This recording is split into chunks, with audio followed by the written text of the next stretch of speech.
નમસ્કાર મારા વહાલા ગુજરાતી મિત્રો, જાગો જોગી જાગો ચેનલમાં આપનું સ્વાગત છે। તો આજે આપણે વાત કરીશું કે ભજન એટલે શું। જગતમાં ઘણી બધી ભજન મંડળીઓ ચાલે છે અને ઠેર ઠેર ભજનના પ્રોગ્રામ પણ થાય છે। ઘણી જગ્યાએ ભજનના સ્ટેજ પ્રોગ્રામ પણ ચાલતા હોય છે અને તે ભજનમાં સંગીત, તબલા, પેટી અને સંગીતથી તાગર ધીરના થતા હોય છે। તો આ ભજન નથી। ભજનનો અર્થ થાય ભયની મુક્તિ, સ્વનું જાગરણ। જ્યાં સુધી તમારા અંદર ભયની મુક્તિ ના થાય, જ્યાં સુધી સ્વનું જાગરણ ના થાય, જ્યાં સુધી તમારું જીવન એ અવસર ના બની જાય, જ્યાં સુધી તમારું મૃત્યુ અવસર ના બની જાય। આપણે જોઈએ છીએ કે આપણું મૃત્યુ અવસર બનતું જ નથી। મૃત્યુના સમયે લોકો રોકકળ કરતા હોય છે, બી જતા હોય છે, મૃત્યુથી ડરી જતા હોય છે અને આ પ્રકારનું કોઈ મૃત્યુ નથી।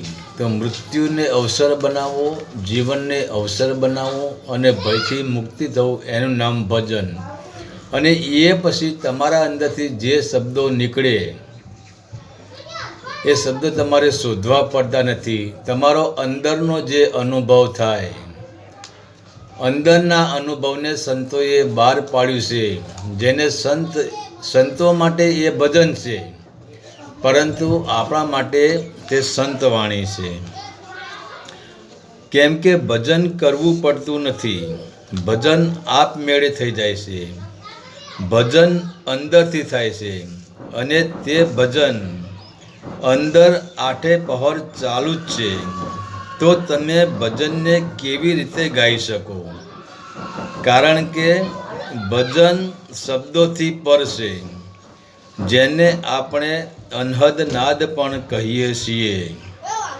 અસલી ભજન તો બહારના બંને કાન બંધ કરીને, મનને સ્થિર કરીને, જ્યારે મન સ્થિર, શરીર સ્થિર, ચિત્ત સ્થિર થઈ જાય છે, ત્યારે જ ભજન સંભળાય છે, ત્યારે જ અનહદ નાદ સંભળાય છે। અને જે અનહદ નાદને પકડીને સુરતા મૂલાધાર ચક્રમાંથી આજ્ઞા ચક્ર તરફ ઉઠે છે અને સુરતાને શબ્દની યાદ આવે છે, કેમ કે સુરતા શબ્દની પત્ની છે અને શબ્દ સુરતાનો પતિ છે। હવે પતિ પત્ની બંને રહે છે એક જ ઘરમાં, પરંતુ બંનેનું મિલન થઈ શકતું નથી। સુરતા શબ્દરૂપી પોતાના પતિને ઓળખી શકતી નથી અને એટલા માટે જ સુરતા સંસારના પદાર્થોમાં સુખને ગોતે છે, પરંતુ સુરતાને સંસારના પદાર્થોમાં રસ મળતો નથી, આનંદ મળતો નથી। જેને અમીરસ કહેવામાં આવે છે, તે અમીરસને સુરતા શોધી શકતી નથી।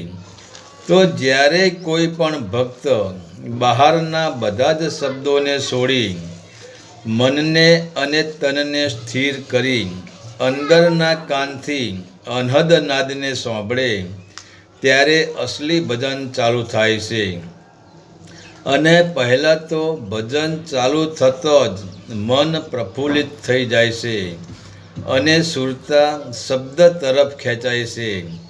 ત્યારે જ બ્રહ્મચર્યની ઉત્પત્તિ થાય છે અને બ્રહ્મચર્યની ઉત્પત્તિ થતાં જ શરીરમાં આનંદની લહેર આવી જાય છે।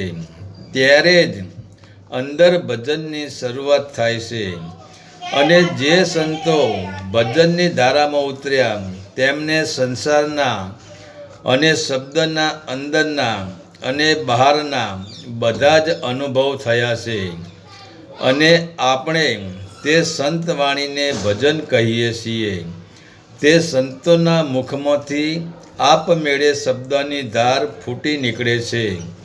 તો સાચું ભજન તો ભયને હણવાવાળું છે, ભયથી મુક્ત કરાવી અભયમાં રમાડનારું છે.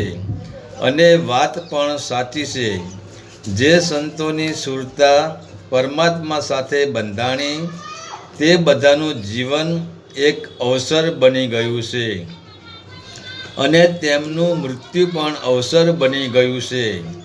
તમે જુઓ, કોઈ માણસ અમાસની રાત્રિએ એવા જંગલમાં કે એવી કોઈ ડરામણી જગ્યામાં એકલો પડે ત્યારે તે માણસને ભય લાગે છે.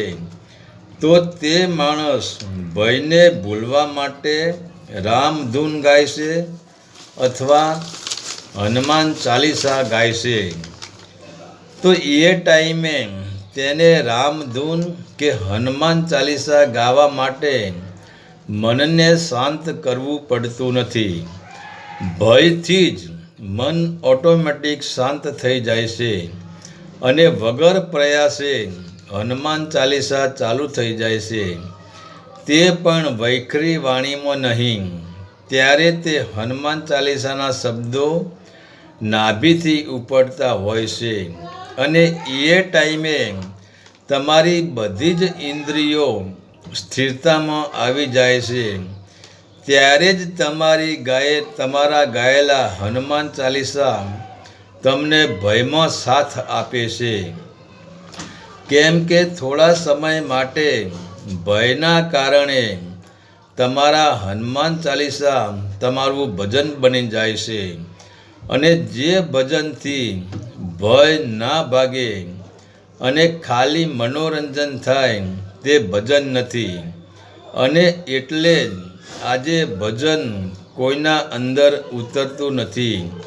કેમ કે ભજન એ સંતોનો અનુભવ છે અને સંતોનો અનુભવ કે જેને થયો હોય તેને જ જાણી શકે છે. બાકી બીજા બધા તો મનોરંજન કરીને છૂટા જ પડે છે, કોઈ ભજન કરતું જ નથી.